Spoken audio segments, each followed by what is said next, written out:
Hello, I'm Dr. Stuart Flanagan. I'm an NHS doctor who works in the media, and today I'm going to give you some medical advice. So let's talk about how to get rid of sunburn.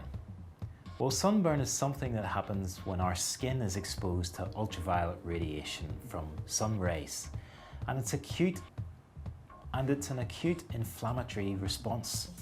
So basically what happens is our skin gets very red, gets very hot, can be really tender, and it can be quite a widespread inflammation of the skin.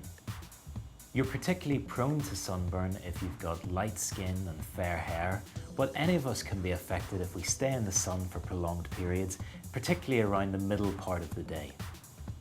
So what can we do to manage sunburn? Well, first of all, it's important to apply some cool soaks to the sunburnt skin. This will relieve the discomfort and also reduce the temperature of the skin. You should use some simple painkillers if there's any discomfort or irritation there, and you can use some paracetamol or some over-the-counter painkillers like ibuprofen.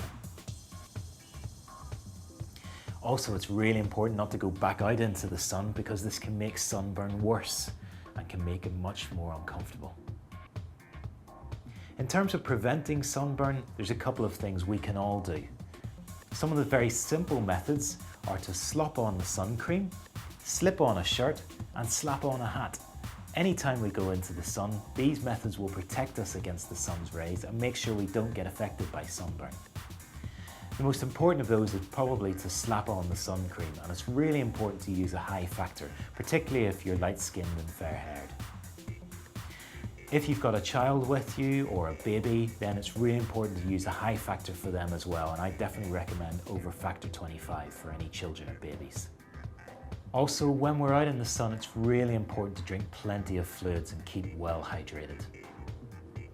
So if you've got some sunburn, do remember it usually takes a few days to resolve and improve, and the top layer of skin is dead, so it will peel off after a few days, and the skin underneath might be a little bit tender. So continue to use cooling soaks and soothing lotions to improve the skin there. And that's some tips on how to manage sunburn.